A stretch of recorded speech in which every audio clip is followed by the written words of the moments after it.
आज की जो मेरी क्लास है ये लखनऊ चिकित्सा समाजकार्य की क्लास है। लखनऊ चिकित्सा समाजकार्य में समाजकार्य शोध से भी प्रश्न पूछे जा सकते हैं। इन्हीं प्रश्नों पर मैं आप लोगों से परिचर्चा करूंगा। मैंने आप लोगों को 3-4 वीडियोज़ समाजकार्य शोध पर भेजा है और मैंने 2 क्लासेज आपकी लाइव ली है।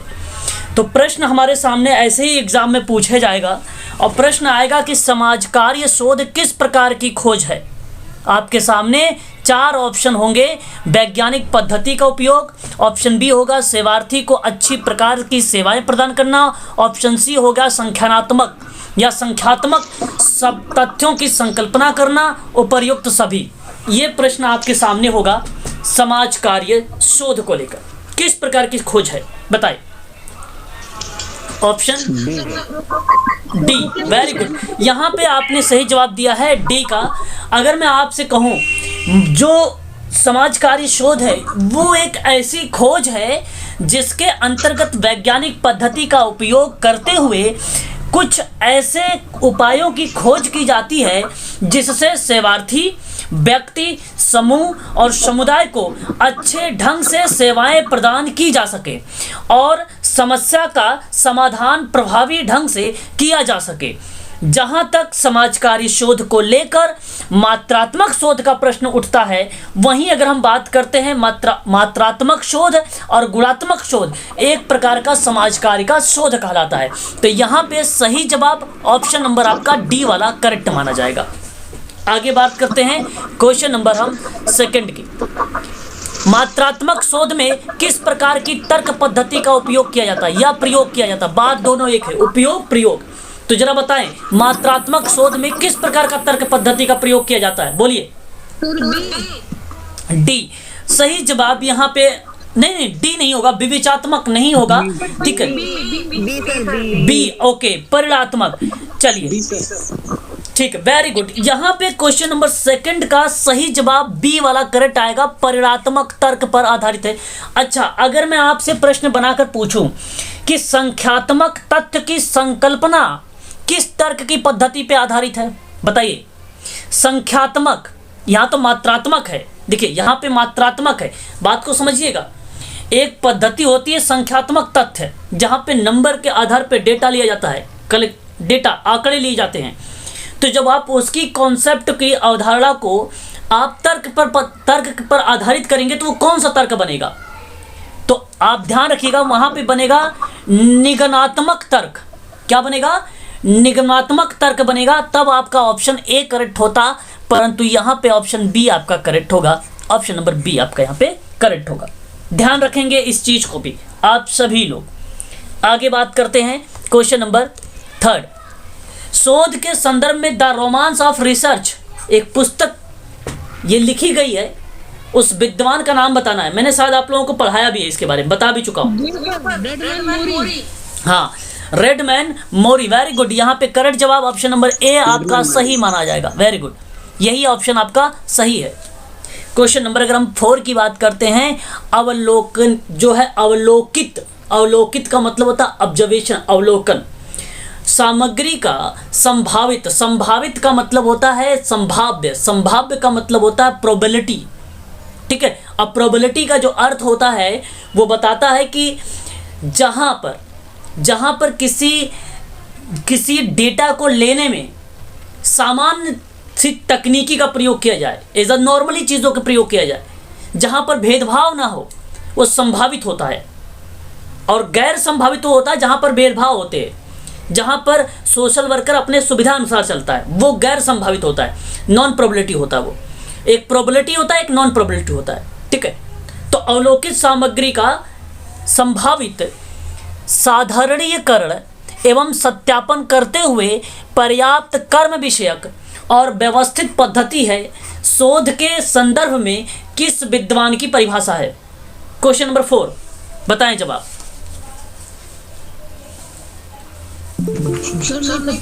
ऑप्शन नंबर ए करेक्ट होगा, लुंडबर्ग। जो यहाँ पे लुंडबर्ग लिखा हुआ है, Lundberg is the right answer यहाँ पे होगा। ये विद्वान है, इसी ने कहा था कि जो प्रोबेबिलिटी वाली क्रियाविधि है उसमें जो ऑब्जर्वेशन किया जाता है, और ऑब्जर्वेशन एक प्रकार का अगर हम बात करते हैं तो जैसे केस या स्टडी कर लेना, प्रक्षेपण कर लेना, है ना, व्यक्ति इतिवृत्ति कर लेना, यानी व्यक्ति का इतिहास ले लेना, इस चीज को रिप्रेजेंट करता है। तो मैं आपसे बताऊंगा यहाँ पे करेक्ट जवाब ऑप्शन नंबर ए, ये परिभाषा है। क्वेश्चन नंबर 5, एक साथ रहने वाले व्यक्तियों के जीवन में क्रियाशील अंतर्निहित प्रक्रियाओं का अन्वेषण ही सामाजिक शोध है और अनुसंधान ही शोध होता है। यह परिभाषा किस विद्वान की है? Question number 5, बोगार्ट्स। अगर आपने कहा है बोगार्ट्स तो बहुत अच्छा जवाब दिया है आपने, ऑप्शन नंबर बी करेक्ट जवाब है। बहुत बढ़िया। प्रश्न एग्जाम में ऐसे ही बनते हैं, इस चीज का आप लोग खास कर ध्यान रखें। समाजकारी शोध यहीं से प्रश्न आप लोगों से बनाएगा, ठीक है। आगे अगर हम बात करते हैं आप लोगों से नेक्स्ट प्रश्नों पर, क्वेश्चन नंबर 6। क्वेश्चन नंबर 6 है सामाजिक अनुसंधान का कारण। सामाजिक अनुसंधान का कारण तो बताइए जरा क्या बन सकता है? नए तथ्यों की बजाय पुराने तथ्यों को सत्यापन करना होगा, बिल्कुल होगा। ऑप्शन बी, सामाजिक समस्याओं का प्रत्यक्ष अवलोकन करना, बिल्कुल होगा। वैज्ञानिक पद्धतियों के आधार पर कार्य कारण संबंध की स्थापना करना, यह भी होगा। उपर्युक्त यहाँ पे अगर हम बात करते हैं ऑप्शन नंबर डी की तरफ, तो ये जो डी लिखा हुआ है आपका उपर्युक्त सभी, यही आपका करेक्ट जवाब हो जाएगा। क्वेश्चन नंबर 6 का ऑप्शन नंबर डी सही रहेगा। क्वेश्चन नंबर 7 आपके सामने है, किस विद्वान ने समाजकार्य की प्रकृति को 4 आधार पर वर्गीकृत किया है? बताइए विद्वान का नाम। क्वेश्चन नंबर 7 का सही जवाब क्या होना चाहिए? बात है प्रकृति की, गार्डन। ओके, नहीं यहाँ पे मैं आपसे कहूंगा रीड का नाम याद रखिए। हाँ, रीड महोदय बेसिकली इन्होंने समाज कार्य की जो प्रकृति थी उसने 4 टाइप में डिफाइन कर दिया था, शोध को लेकर बताया था। तो मैं आपको बता देता हूं, अगर आप नोट करना चाहते हैं तो नोट कर सकते हैं। नंबर 1 जो उनका था, ये कहते थे कि वह अध्ययन जिसका संबंध सभी व्यक्तियों, परिवार और छोटे समूहों के व्यवहार और उनके व्यक्तित्व से संबंधित हो। पहली बात कहते थे ये कि सभी व्यक्ति, सभी परिवार और सभी छोटे समूह और व्यवहार उनके व्यक्तित्व से संबंधित समस्या से हो।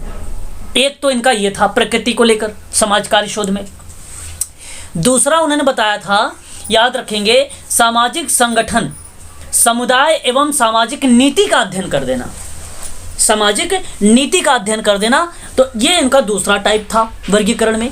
तीसरा इन्होंने बताया था कि संबंधित जानकारी, जो भी अगर हम बात करते हैं अध्ययन से रिलेटेड, तो उसके संबंध की जानकारी का उपयोग और उसका अंतिम परिणाम, अंतिम रिजल्ट क्या है, निष्कर्ष क्या है, उस पर बात करते थे। एक आपको बता दूं मैं, मनोवृत्ति का शोध, मनोवृत्ति का मतलब होता है एटीट्यूड होता है, मनोवृत्ति का मतलब होता है एटीट्यूड। तो मनोवृत्ति पर शोध, अभिसंस्करण या सामाजिक कार्यकर्ताओं की ट्रेनिंग, तो ये 4 ऐसी बातें इन्होंने बताया था जिनका नाम था रीड। आप ध्यान रखेंगे इनका नाम। आगे बात करते हैं क्वेश्चन नंबर 8 के बारे में। शोध की प्रकृति पर गार्डन महोदय के विचार में निम्नलिखित में से कौन से तत्व शामिल हैं?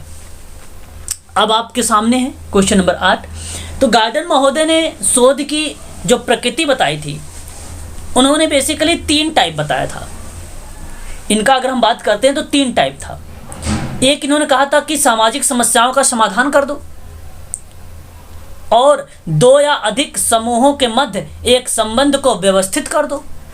दूसरा उनका जो शोध था, इन्होंने कहा था कि नियम सिद्धांत का सामान्यीकरण जो भविष्य में आने वाली समस्याओं को हल करने में सहायक होती है, तो सिद्धांतों का जनरलाइजेशन कर दो, जनरलाइजेशन कर दो। तो आपको अगर हम कहें, यहाँ पर पहला भी सही है, दूसरा भी सही है। और जो लास्ट वाला था, इन्होंने कहा था कि उपयुक्त बातों का, यानी प्रश्नावली जिस पर सामाजिक कार्य विज्ञानी का कार्य करना होता है, तो उपयुक्त बातों को पूरा करने पर सामाजिक शोध कार्य का महत्व और प्रयोग में लाई गई प्रक्रिया, अनुभव, समस्याओं में सुधार करने को स्पष्ट को लेकर बात की थी। तो उत्तम परिणाम की चेष्टा की बात अगर होती है, उत्तम परिणाम की चेष्टा की अगर कोई बात होती है तो समाजकारी शोध की प्रकृति में होती है, इसलिए आप कहें ऑप्शन नंबर यहाँ पे सी वाला भी सही है, तो आपका ऑप्शन डी करेक्ट हो जाएगा। यहाँ पे सभी करेक्ट है, यहाँ पे इन्होंने 3 बताए थे। ठीक है, क्वेश्चन नंबर 9, निम्नलिखित में से कौन सा विद्वान समाजकारी शोध के क्षेत्र में संबंधित है। अब समाज कार्य विषय की बात कर लिया जाए या क्षेत्र की बात कर लिया जाए, तो मैं आपको बता दूं, एक नाम आता है कार्ल पियर्सन का, एक नाम आता है पीवी यंग का। ध्यान रखें आप सभी लोग, कार्ल पियर्सन और पीवी यंग। अब पीवी यंग ने जब कहा कि समाज कार्य शोध के क्षेत्र में व्यापक विवेचना की, तो उनके आधार पे बहुत सारे विद्वान आए थे। जैसे और भी विद्वानों का नाम बता देता हूं मैं, जॉर्ज मिड का नाम आता है ना, और पार्क ब्लूमर का नाम आता है, अल्पोर्ट का नाम आता है, मर्टन का नाम आता है, मर्डोक का नाम आता है, ये सब विद्वान है। ठीक है, मर्डोल का नाम, बहुत सारे विद्वान है, मैं कितने विद्वानों का नाम बताऊं। लेकिन प्रश्न यहाँ पे कार्ल पियर्सन भी हैं, पीवी यंग भी हैं, दोनों लोग हैं, इसलिए आप ए बी सी को लगाइए। ऑप्शन नंबर आपका यहाँ पे बताइए, सी होगा कि डी होगा। क्वेश्चन नंबर 9 का, क्वेश्चन नंबर 9 का सही जवाब सी होगा। वेरी गुड, सी। अच्छा, क्वेश्चन नंबर अगर हम 10 की बात करते हैं, क्वेश्चन नंबर 10, स्लूटर ने समाजकारी शोध के कितने चरण बताए थे, बताएं। ए 15। ओके, मैं आपको बताता हूं, क्वेश्चन नंबर 10 का सही जवाब 15 चरण बताए थे स्लूटर ने। स्लूटर बेसिकली जो चरण होते हैं, उन चरणों में ये काफ़ी ज़्यादा फेमस रहे हैं विद्वान, और आप ध्यान भी रखेंगे इनका नाम। तो जैसे अगर मैं कहूँ समस्या की पहचान करना, है ना, शोध की प्रक्रिया में समस्या की पहचान करना, फिर आंकड़ों को संकलन, फिर आंकड़ों का विश्लेषण करना, है ना, और आंकड़े के प्रमाणों का विश्लेषण करना, विवेचना करना, प्रस्तुतिकरण का मतलब होता है रिप्रेजेंट, फिर संदर्भ और टिप्पणी का चयन करना, फिर शोध प्रस्तुतिकरण के स्वरूप और शैली को विकसित करना, शोध विषय का चयन करना, शोध समस्या को समझने के लिए क्षेत्र सर्वेक्षण करना, ग्रंथ सूची का निर्माण करना, समस्या को परिभाषित करना, है ना, विभेदीकरण और रूपरेखा तैयार करना। ये बहुत सारे चरण हैं। हालांकि इतने चरणों के बारे में नहीं पूछेगा कौन सा चरण है, मैं आपसे कहूँगा कि समाजकारी में केवल पूछेगा स्लूटर का समाजकारी शोध का चरण कितने हैं बस। डनहम ने कितने सिद्धांत दिए हैं कम्युनिटी ऑर्गेनाइजेशन के? 28। तो अब 28 कभी आज तक पूछा ही नहीं गया, उनमें से कौन सा है कौन सा नहीं है, केवल पूछता कितने चरण दिए थे, तो 28 चरण उसमें दिए थे। ये प्रश्न भी आया हुआ है। बात करते हैं सीआर कोठारी के बारे में। सीआर कोठारी के बारे में अगर हम बात करते हैं, 11 चरण ने दिया था। कितना चरण दिया था? 11 चरण। आपको अगर नोट करना तो नोट कर सकते हैं। निर्देशन प्रारूप का निर्धारण करना, आंकड़ों का संकलन करना, प्रोजेक्ट का संपादन करना, आंकड़ों का फिर विश्लेषण करना, फिर शोध समस्या का निर्माण करना, फिर उपकल्पना का परीक्षण करना, उपकल्पना का निर्माण करना, है ना। कुल टोटल 11 चरण बताए थे इस तरीके से इन्होंने। रिपोर्ट तैयार करना, सामान्यीकरण की विवेचना करना, गहन साहित्य सर्वेक्षण, शोध प्रारूप निर्धारण। तो कुल टोटल इन्होंने 11 चरण बताए थे, याद रखेंगे इसमें। राम आहूजा ने शोध के कौन से चरणों पर चर्चा की है? राम आहूजा, अब उनके 6 चरण है। राम आहूजा कितने चरण है? 6। अब नोट कर सकते हैं आप लोग। एक था अध्ययन समस्या का निर्धारण करना, एक था निर्देशन की खोज करना, एक था उनका आंकड़ों का विश्लेषण करना, एक था शोध प्रारूप तैयार करना, एक था उनका आंकड़ों का संकलन करना, एक था उनका प्रतिवेदन तैयार करना। तो कुल टोटल 6 थे। देखिए, समस्या का निर्धारण है, शोध प्रारूप तय करना भी है, निर्देशन की योजना भी है, उपर्युक्त तो सभी सही है ना, सभी सही हो जाएंगे। क्वेश्चन नंबर 13 नंबर का, निम्नलिखित में से कौन सा तत्व प्रथम चरण में शामिल है?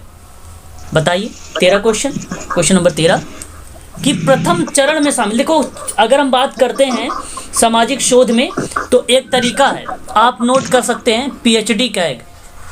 PhD कहेगा। ट्रिक है ये ट्रिक है। और अगर हम ट्रिक के बारे में बात करते हैं तो आप देख सकते हैं P से जो बनेगा आपका प्रॉब्लम बनेगा, H से आपको जो बनेगा हाइपोथेसिस बनेगा, D से आपका डिज़ाइन बनेगा, C से आपका कलेक्शन बनेगा, A से आपका एनालिसिस बनेगा, G से आपका जनरलाइजेशन बनेगा, अंत में R आता है तो आप कह सकते हैं रिपोर्ट बनेगी। ठीक है, तो इसी तरीके से कुछ चरण दिए गए, हालांकि 8 चरण थे। कितने चरण थे? 8 चरण थे। तो पहले चरण में अगर हम बात करते हैं तो शोध समस्या का गहन और व्यापक रूप से समझना होगा। ध्यान रखेंगे, व्यापक रूप से समझना होगा। और साथ ही साथ अगर हम बात करते हैं कि विश्लेषणात्मक दृष्टिकोण की बात भी, तो भी प्रथम चरण का ही शामिल किया गया है, विश्लेषण भी करना। तो इसलिए ऑप्शन नंबर आप सी को लगाएं। आपका सी वाला करेक्ट रहेगा। क्वेश्चन नंबर 13 का आपका सी वाला करेक्ट रहेगा।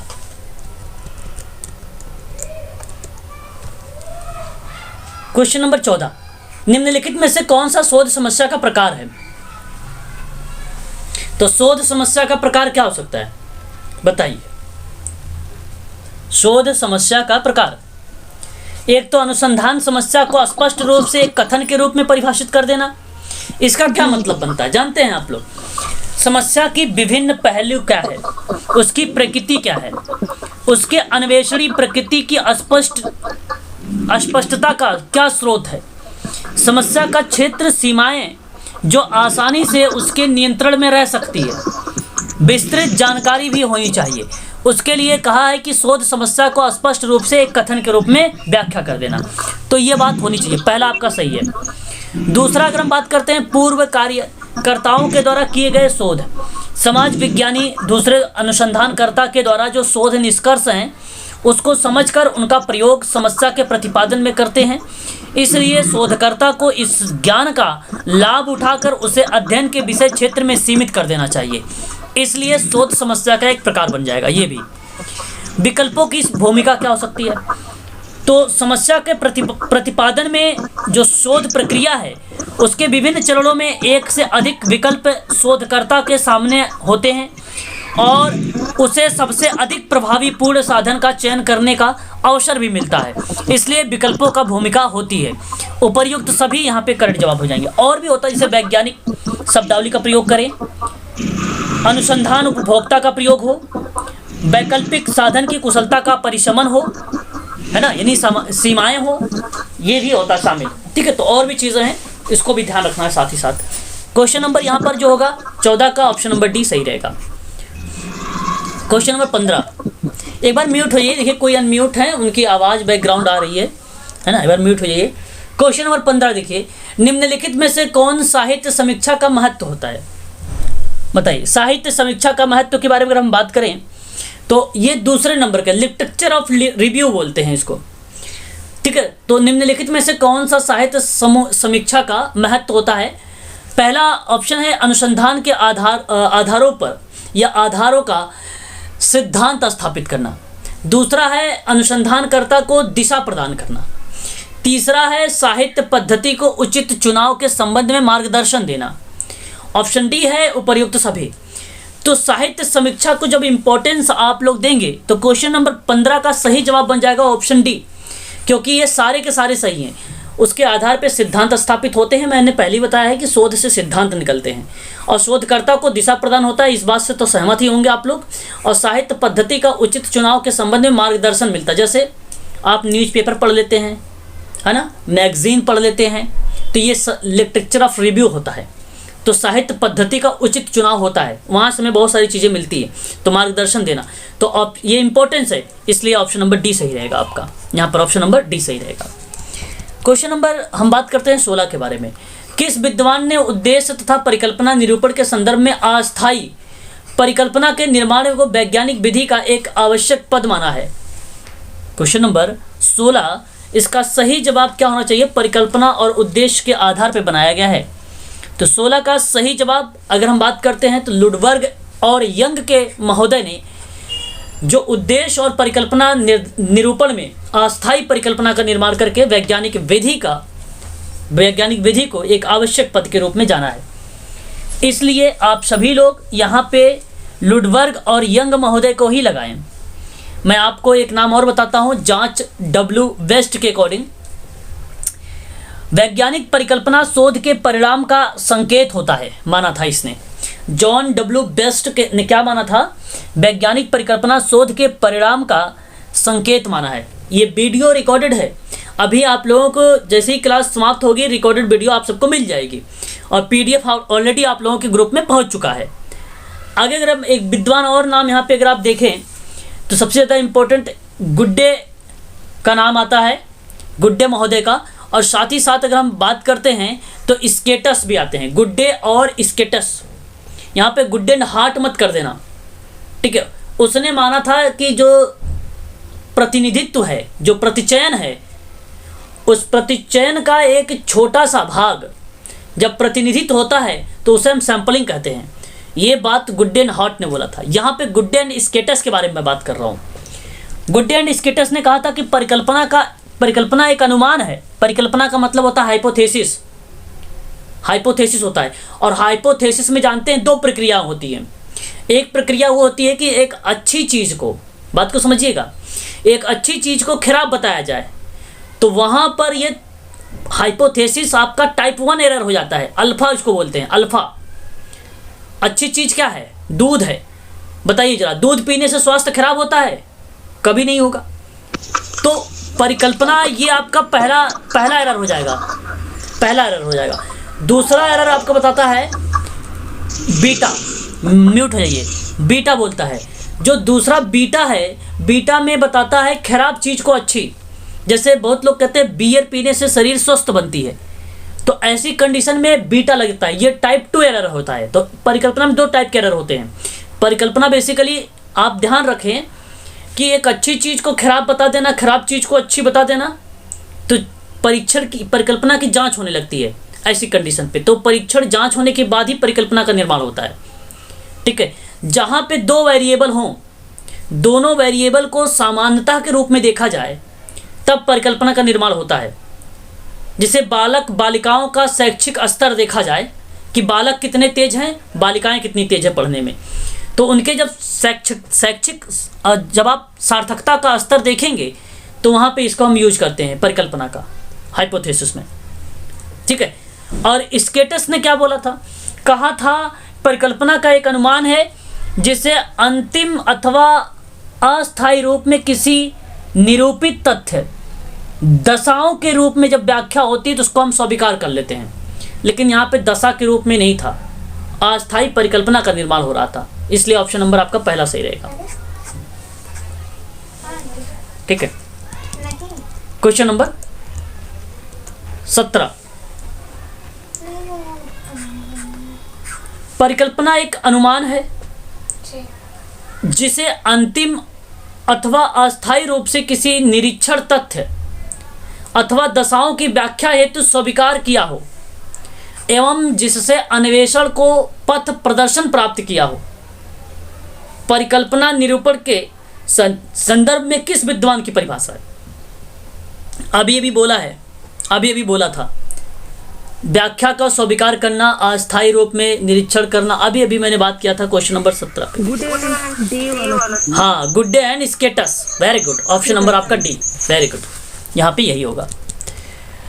क्वेश्चन नंबर 18, निम्नलिखित में से कौन शोध अभिकल्पना का प्रकार नहीं? देखो, अभिकल्पना का मतलब होता है डिजाइन, अभिकल्पना मतलब होता है डिजाइन, ध्यान रखेंगे। अब यहाँ पे डिजाइन की बात हुई है तो आपको बताना है कि कौन सा प्रकार नहीं है उसका। क्वेश्चन नंबर 18 का सही जवाब मैं बताऊं तो डी वाला नहीं है, डेटा संकलन नहीं है।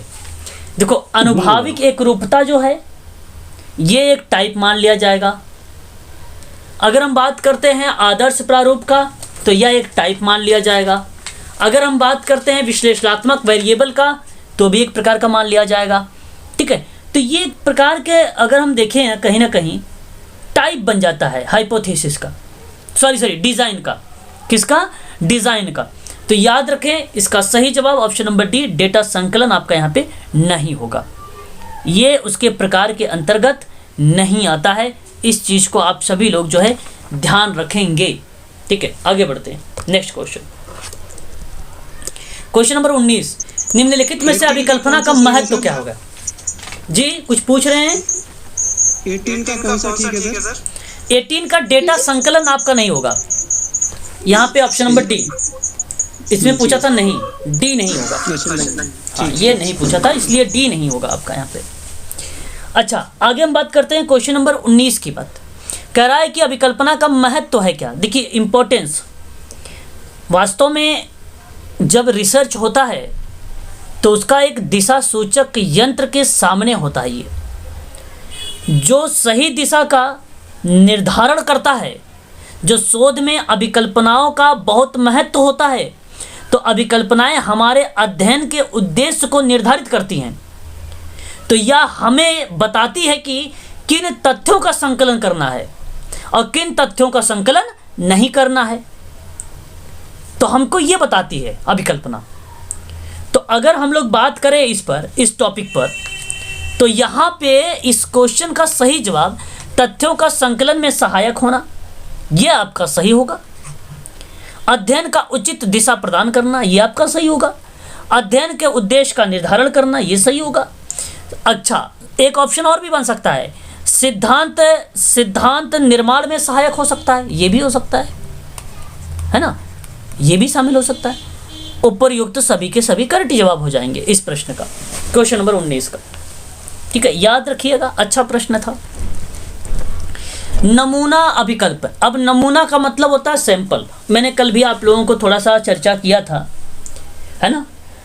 और नमूना अभिकल्पना की निम्नलिखित में से कौन सी विशेषता है? तो बताइए जरा, विशेषता क्या हो सकती है? समग्र का सही प्रतिनिधित्व कर देना, समुचित और पर्याप्त आकार होना चाहिए, निष्पक्षता का गुण होना चाहिए कि सभी होना चाहिए? सभी होना चाहिए। हाँ, यहाँ पे सही जवाब जो होगा क्वेश्चन नंबर 20 का ऑप्शन नंबर डी होगा करेक्ट। वेरी गुड, यही आपका सही होगा। क्वेश्चन नंबर 21 देखिए, निम्नलिखित में से कौन सा नमूना की उपयोगिता नहीं है? अब देखिए उपयोगिता है, जहाँ पे नहीं मिले वहाँ पे गोला बनाएं, और जैसे ही गोला बनेगा आपको समझ में आ जाएगा।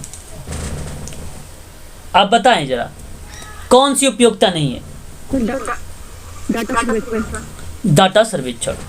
यहाँ पे डाटा सर्वेक्षण ही ये नमूना का उपयोगिता नहीं बताता, बाकी विस्तृत एवं गहन अध्ययन की संभावना भी होती है, वैधानिकता भी होती है, निष्कर्ष की परिशुद्धता भी होता है, लेकिन डेटा सर्वेक्षण नहीं होता है। इसलिए ऑप्शन नंबर डी वाला सही रहेगा, सॉरी ए वाला सही रहेगा, ए वाला आपका करेक्ट रहेगा। स्रोत को कितनी श्रेणी में बांटा जा सकता है? जो रिसोर्सेज हैं वो कितनी श्रेणी में बांटे जा सकते हैं?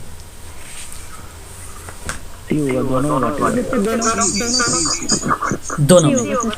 अच्छा, तृतीयक भी हो सकता है, मैं आपको बता देता हूँ। तृतीयक भी, तृतीयक नहीं दिया है लेकिन तृतीयक भी हो सकता है। अब आप सुनिए, प्राथमिक में क्या होगा, द्वितीयक में क्या होगा, तृतीयक में क्या होगा, ठीक है ना। सही बताया आप लोगों ने, 22 का सही जवाब ऑप्शन नंबर सी सही बोला है आप लोगों ने। देखो प्राथमिक क्या होता है, जहाँ प्राथमिक स्रोत में हम बेसिकली दस्तावेज को यूज करते हैं। दस्तावेज समझ रहे हो ना, पेपर, दस्तावेज। हाँ, जिस घटना या स्रोत के समय लिखा जाता है।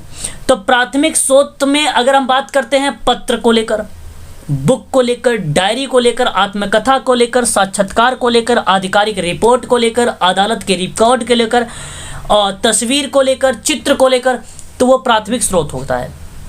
द्वितीयक स्रोत के अंतर्गत अगर हम बात करते हैं आप लोगों से, तो यह अप्रत्यक्ष स्रोत है, क्योंकि विषय वस्तु से संबंधित घटना के बाद विषय पर लिखा जाता है। ये जिस तरह से दस्तावेज को आमतौर पर प्राथमिक दस्तावेज के संदर्भ में लिखा जाता है और व्याख्या प्रदान करने का जो प्रयास किया जाता है, वो बेसिकली आपको अगर हम बात करते हैं द्वितीयक आता है। कभी कभी इसका एक पार्ट बनता है माध्यमिक स्रोत भी इसका पार्ट बन जाता है। इस चीज को भी आप लोग ध्यान रखेंगे। और एक तृतीयक था, जो तृतीयक होता है ये बेसिकली अगर हम बात करें तो पत्रिकाएं, पाठ्य पुस्तक, समाचार पत्र की रिपोर्ट, सारांश, ये सब जो होगा ना, संदर्भ ग्रंथ, ये सब लास्ट में होता है, तृतीयक में होता है। ठीक है, तो कितनी श्रेणी में बांटा जा सकता है? 3 श्रेणी में, याद रखेंगे, ठीक है। 3 श्रेणी में इसको डिवाइड किया जा सकता है। ऑप्शन नहीं है, वरना होता तो वो भी होता, लेकिन यहाँ पे 2 ही थे तो इसलिए 2 को दोनों इन्वॉल्व कर लिया गया, ठीक है ना। आगे बढ़िए, क्वेश्चन नंबर 23, निम्नलिखित में से कौन सा आंकड़ों की उपयुक्तता है? अब आंकड़ों की उपयुक्तता के बारे में बात किया है इसने। अब देखिए, आंकड़े द्वारा किसी भी विषय से संबंधित यथार्थ, शुद्ध व संक्षिप्त जानकारी प्राप्त करनी, तो ये तो पहला ऑप्शन सही हो गया। दूसरा आपसे कहता है प्रशासन और नियोजन हेतु सही आंकड़ों को उपलब्ध होना आधारभूत आवश्यकता बन जाती है, बताइए, ये भी फिर सही हो गया। तीसरा कहता है कि सूचनाओं का संकलन कर लेना, ये भी सही है। एक आपका आता है कि किसी समाज या समुदाय विभिन्न सदस्यों से संबंधित सूचनाओं का संकलन करके अनेक वैज्ञानिक निष्कर्ष निकाले जा सकते हैं, ये भी कथन सत्य है। और व्यवहारिक सामाजिक शोध में आत्महत्या, अपराध, निर्धनता इत्यादि के आंकड़े जो है संग्रहित भी किए जाते हैं, इसलिए आपका ऑप्शन नंबर डी सही रहेगा, ये वाला सही रहेगा। निम्नलिखित में से कौन डेटा आंकड़ों के प्रकार में शामिल है? अब प्रकार है आपके, बताइए कौन सा शामिल है? भौगोलिक भी होगा, गुणात्मक भी होगा, मात्रात्मक भी होगा, सभी होगा। यहाँ पे अगर हम आंकड़ों के बारे में बात कर रहे हैं तो ये सारे होंगे। अब देखिए, जो गुणात्मक होता है वो क्या होता है? गुणात्मक क्या होते हैं? गुणात्मक वे आंकड़े होते हैं जहाँ पे लक्षण, गुण या प्रकार के आधार पे निर्धारित होते हैं। उनका वर्गीकरण करके उनकी बदलती विशेषताओं के आधार पे जब हम कर देते हैं उसको बोलते हैं गुणात्मक आंकड़े। अब मात्रात्मक आंकड़े क्या होते हैं? जिन्हें उनकी बदलती हुई मात्रा के आधार पे प्रमापन हेतु वर्गीकृत किया जाए। इन आंकड़ों को छोटी मात्रा में अधिकतम मात्रा तक क्रमबद्ध रूप में व्यवस्थित कर दिया जाए और उनके बीच जो विचलन और जो सहसंबंध है उसको सही तरीके से मापन किया जा सके। और एक होता है आपका भौगोलिक आंकड़े, और भौगोलिक आंकड़े का मतलब क्या होता है कि यहाँ पर मुख्य रूप से गुणात्मकता का ही नेचर है ये, और इसके अलावा वर्गीकृत अलग विधि से भी किया जा सकता है। तो राज्यों की जनसंख्या को दर्शाने के लिए जो वितरित आंकड़े होते हैं वो भौगोलिक आंकड़े कहलाते हैं, ठीक है ना। और एक और होता है कालक्रम के अनुसार, और ये ध्यान से सुन लीजिए, कालक्रम संबंधी आंकड़े जो होते हैं जो किसी विशेष घटना को विभिन्न काल के क्रमानुसार प्रदर्शित करते हैं उसे बोलते हैं कालक्रम संबंधी आंकड़े। तो ये 4 होते हैं, यहाँ पे सही जवाब ऑप्शन डी होगा, उपर्युक्त तो सभी सही हैं। समझ आ रहा सभी को? बताइए जरा एक बार। जी सर। चलो बहुत बढ़िया है। कहीं डाउट वगैरह बनेगा तो आप लोग पूछ लेना, ठीक है ना। ये आप ही सबके लिए क्लास है, ये अच्छे से सुनिए। अब मान लीजिए आप लोगों को ये एग्जाम में पेपर आ गया कि निम्नलिखित में से कौन से आंकड़े प्राथमिक स्रोत में शामिल नहीं है, तो बताइए कौन सा ऑप्शन लगाएंगे अगर आ गया तो? D sir. ओके, कहेंगे कि लिखित परीक्षण नहीं है, बाकी प्रत्यक्ष अवलोकन और प्रश्नावली और साक्षात्कार ये आपका होता है। अब आप नोट करना है तो नोट कर लीजिए। देखिए, जो डेटा का स्रोत होते हैं वो 2 टाइप के होते हैं, एक होता है प्राथमिक, एक होता है द्वितीयक। प्राथमिक पूछा था, अब मैं प्राथमिक के बारे में सारा बता देता हूँ कौन कौन सा आता है। एक आता है प्रत्यक्षावलोकन, एक आपका आता है प्रश्नावली, एक अनुसूची, एक साक्षात्कार, और एक आपका आता है वैयक्तिक अध्ययन, और एक आपका आता है प्रक्षेपी प्रविधियाँ। प्रक्षेपी के अंतर्गत कई होते हैं, TAT होता है, CAT भी होता है, हरमन रोसा भी स्याही धब्बा परीक्षण भी होता है ना, ये भी होता है। और एक होता है समाजमिति। जानते हैं समाजमिति किसके द्वारा दिया गया है? JL मोरोनो के द्वारा, JL मोरोनो के द्वारा दिया गया है, ठीक है। समाजमिति ये काफ़ी ज़्यादा फेमस रहा है ये प्रश्न सोशल वर्क में, ठीक है। उसके बाद आता है द्वितीयक आंकड़े। जो द्वितीयक आंकड़े होते हैं उसके 2 पार्ट बनते हैं, एक बनता है वैयक्तिक प्रलेख, एक बनता है सार्वजनिक प्रलेख। जो वैयक्तिक प्रलेख होता है उसके अंतर्गत जीवन इतिहास आता है, आत्मकथा आती है, डायरी आता है, पत्र आता है और संस्मरण आता है। जो सार्वजनिक प्रलेख होता है उसमें रिकॉर्ड आता है, रिपोर्ट आती है, सांख्यिकी आंकड़े आते हैं। अन्य जो भी सामग्री होगी वो भी इसी में शामिल कर दिया जाएगा। ठीक है, तो याद रखिएगा ये द्वितीयक साधन के रूप में था। अच्छा, क्वेश्चन नंबर अगर हम बात करते हैं अब 26 के बारे में। 26 हमारे सामने है और हम जानना चाहेंगे 26 का सही जवाब क्या होता है। ठीक है, तो यहाँ पे अगर हम देखते हैं, प्रविधियाँ एक समाज वैज्ञानिक के लिए वे मान्य और सुव्यवस्थित तरीकों हैं जिन्हें वह अपने अध्ययन विषय से संबंधित विश्वसनीय तथ्यों को प्राप्त करने के लिए उपयोग में लाता है। डाटा संग्रह के संदर्भ में किस विद्वान की परिभाषा दी गई है, बताइए। किस विद्वान की संदर्भ में परिभाषा दी गई है? ओके, यहाँ अगर हम बात करते हैं क्वेश्चन नंबर 26 के बारे में, देखिए ये थोड़ा सा मैंने आप लोगों से चर्चा भी नहीं किया है इस क्वेश्चन के बारे में, लेकिन आप ध्यान रखिएगा प्रोफेसर मोजर के अकॉर्डिंग ये विद्वान ने ये परिभाषा दिया था। ऑप्शन नंबर आपका डेटा संग्रहण में यही करेक्ट हो जाएगा, प्रोफेसर मोजर।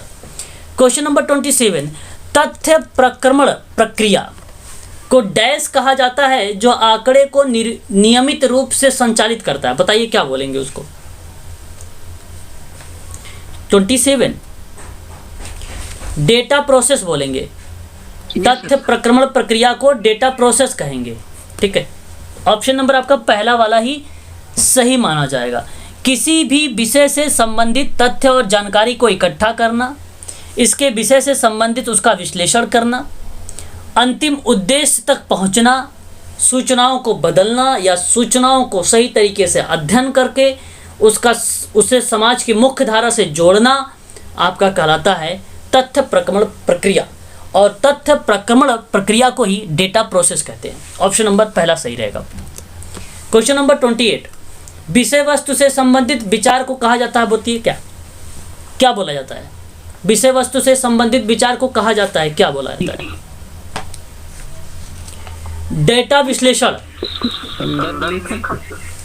नहीं, 28 का सही जवाब एक मिनट, विषय वस्तु के संबंधित विचार को कहा जाता है विषय वस्तु, हाँ संदर्भ लेखन कहेंगे।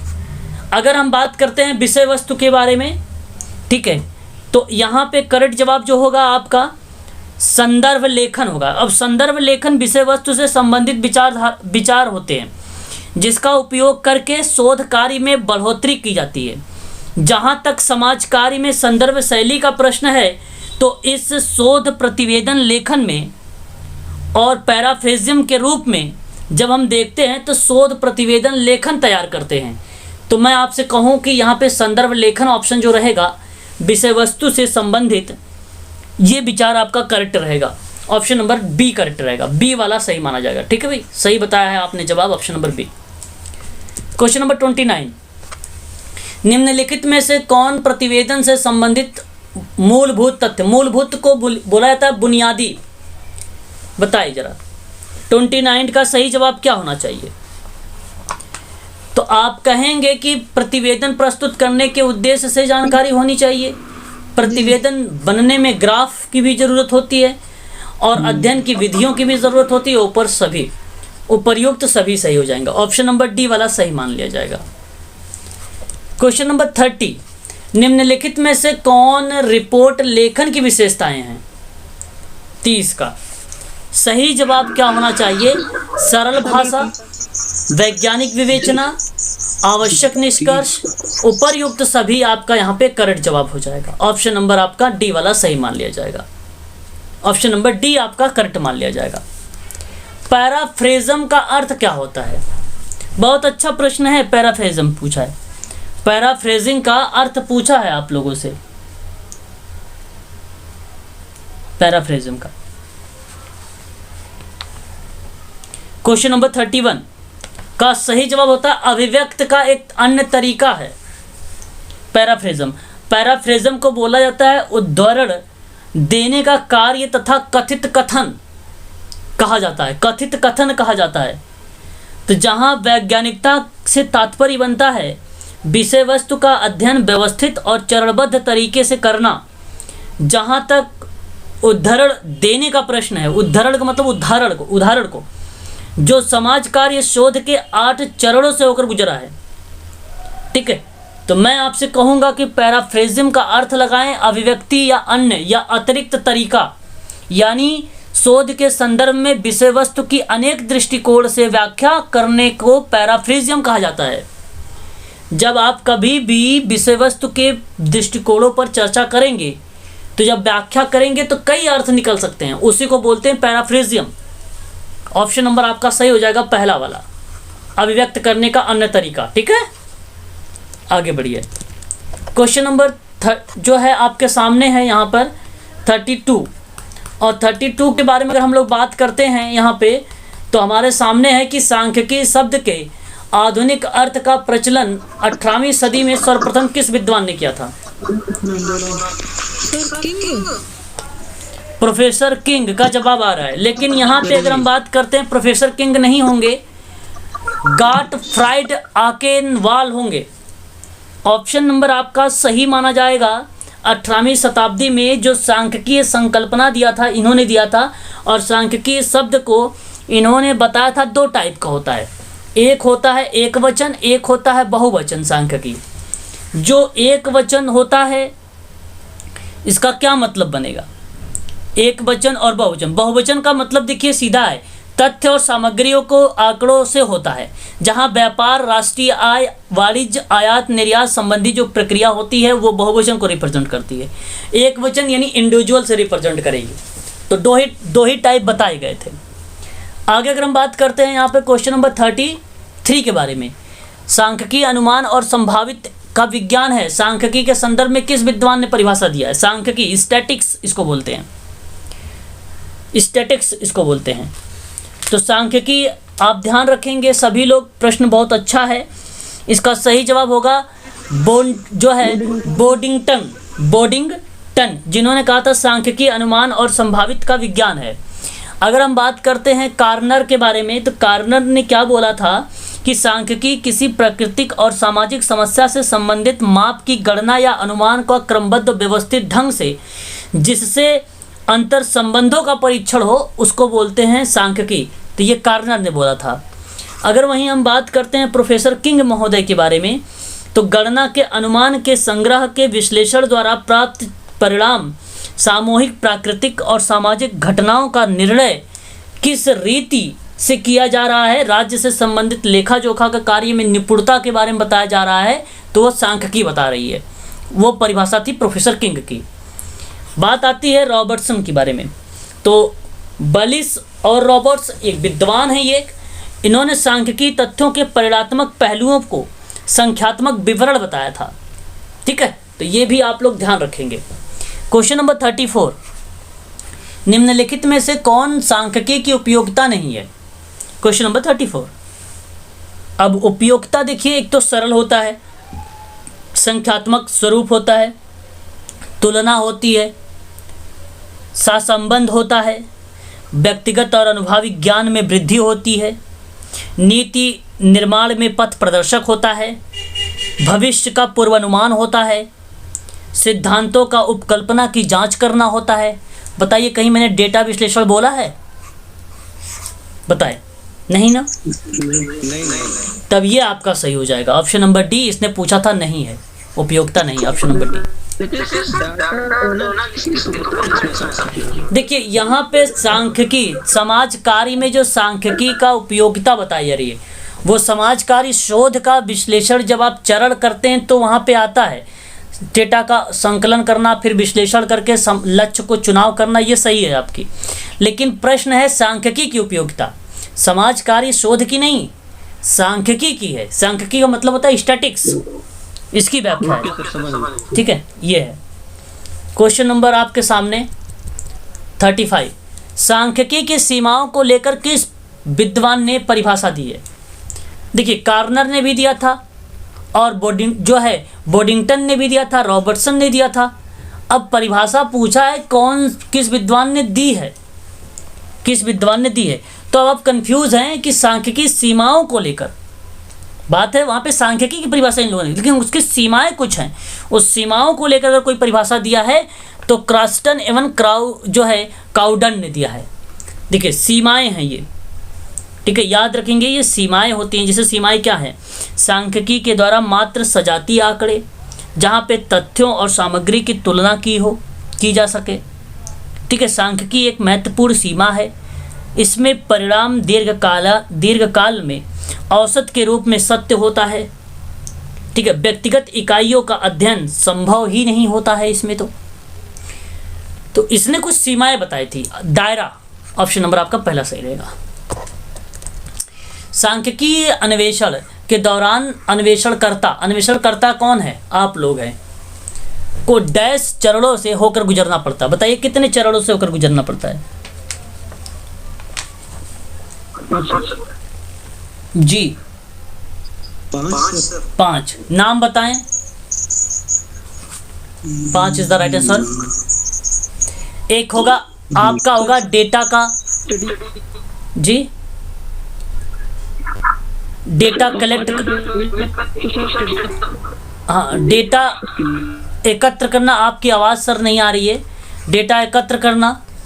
और दूसरा आपका हो जाएगा डेटा को प्रेजेंट करना, डेटा को प्रस्तुत करना, ठीक है। और तीसरा आपका हो जाएगा डेटा का निर्वचन करना, डेटा का संगठन करना। विश्लेषण भी होगा। हाँ, संगठन जब होगा तो विश्लेषण भी होगा, डेटा का विश्लेषण भी होगा। वेरी गुड, ठीक है। ये 5 चरण होते हैं, ठीक है। ऑप्शन आपका पहला सही हो जाएगा, ठीक है। याद रखेंगे, ये भी इंपॉर्टेंट है आप लोगों के लिए। अच्छा, वर्णनात्मक सांख्यिकी। अच्छा, वर्णनात्मक का मतलब होता है डिस्क्रिप्टिव। अब डिस्क्रिप्टिव का मतलब क्या होता है? वर्णन करना या व्यापक लेवल पर, विस्तृत लेवल पर लेखन करना। तो बताइए वर्णनात्मक सांख्यिकी में अध्ययन किया जाता है किसका?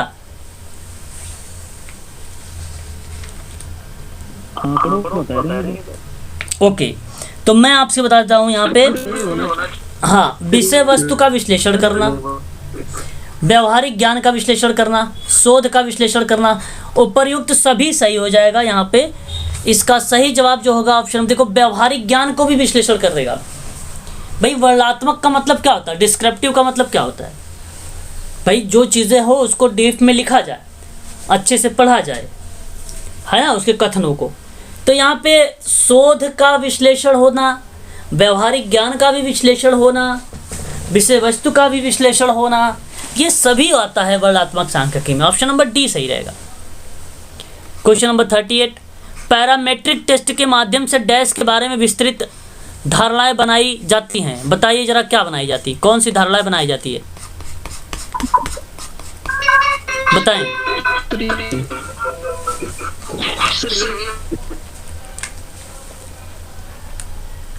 ए, जनसंख्या बनाई जाती है। Very good, option number A आपका करेक्ट हो जाएगा।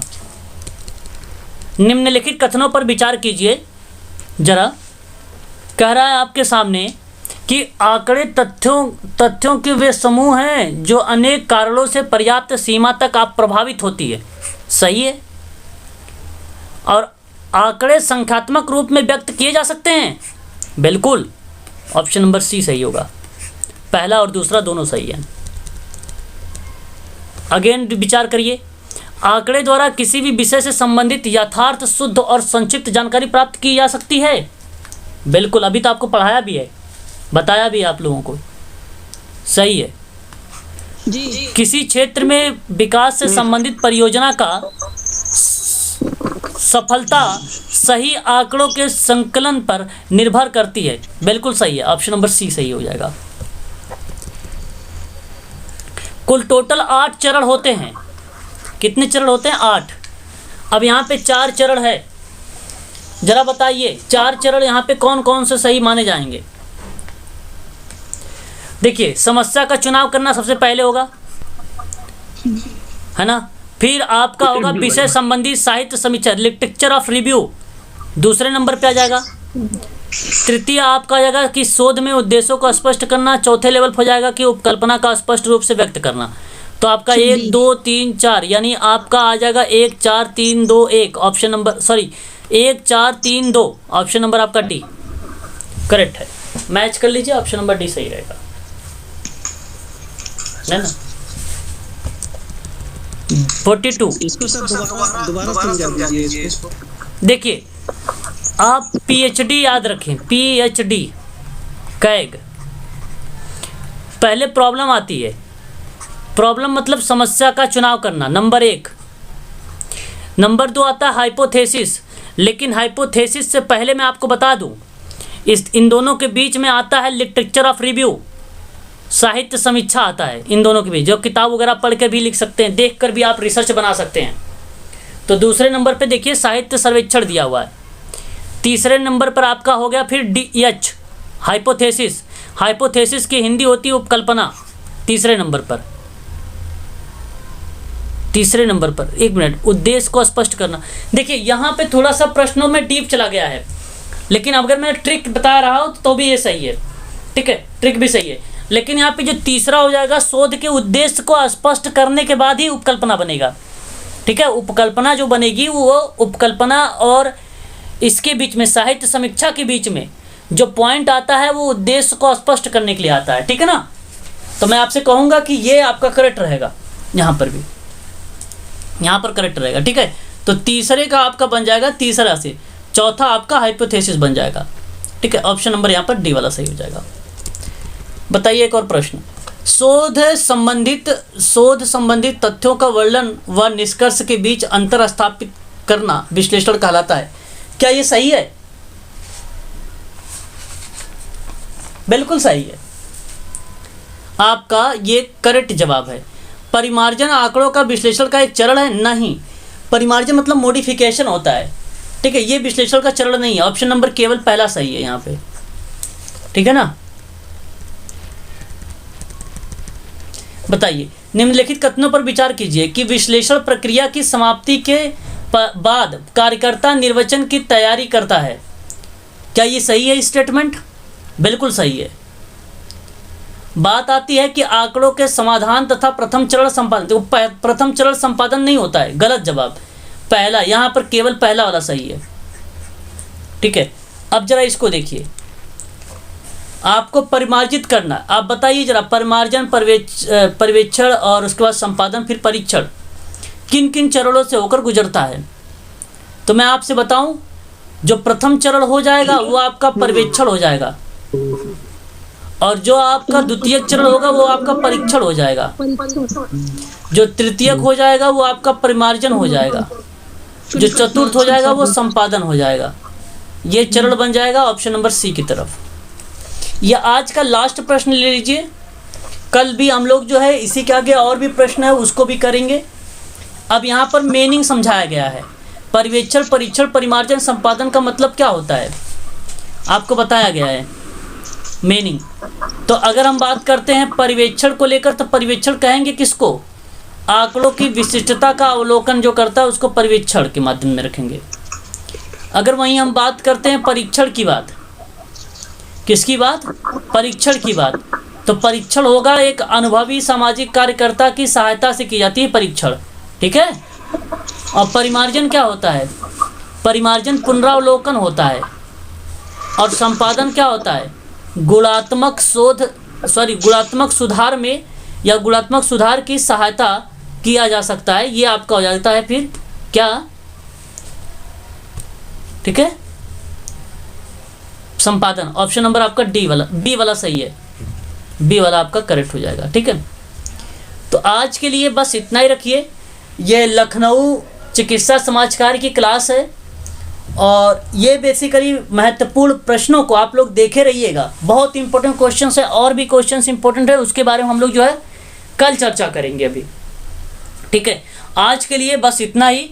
अभी 8 बजे आप लोगों की क्लास है, हालांकि यूजीसी की क्लास है, आप लोग अगर क्लास को ज्वाइन करना चाहते हैं, क्वेश्चन वाला है, तो आप ज्वाइन कर सकते हैं, वो भी क्वेश्चन उसमें चलेंगे, ठीक है ना।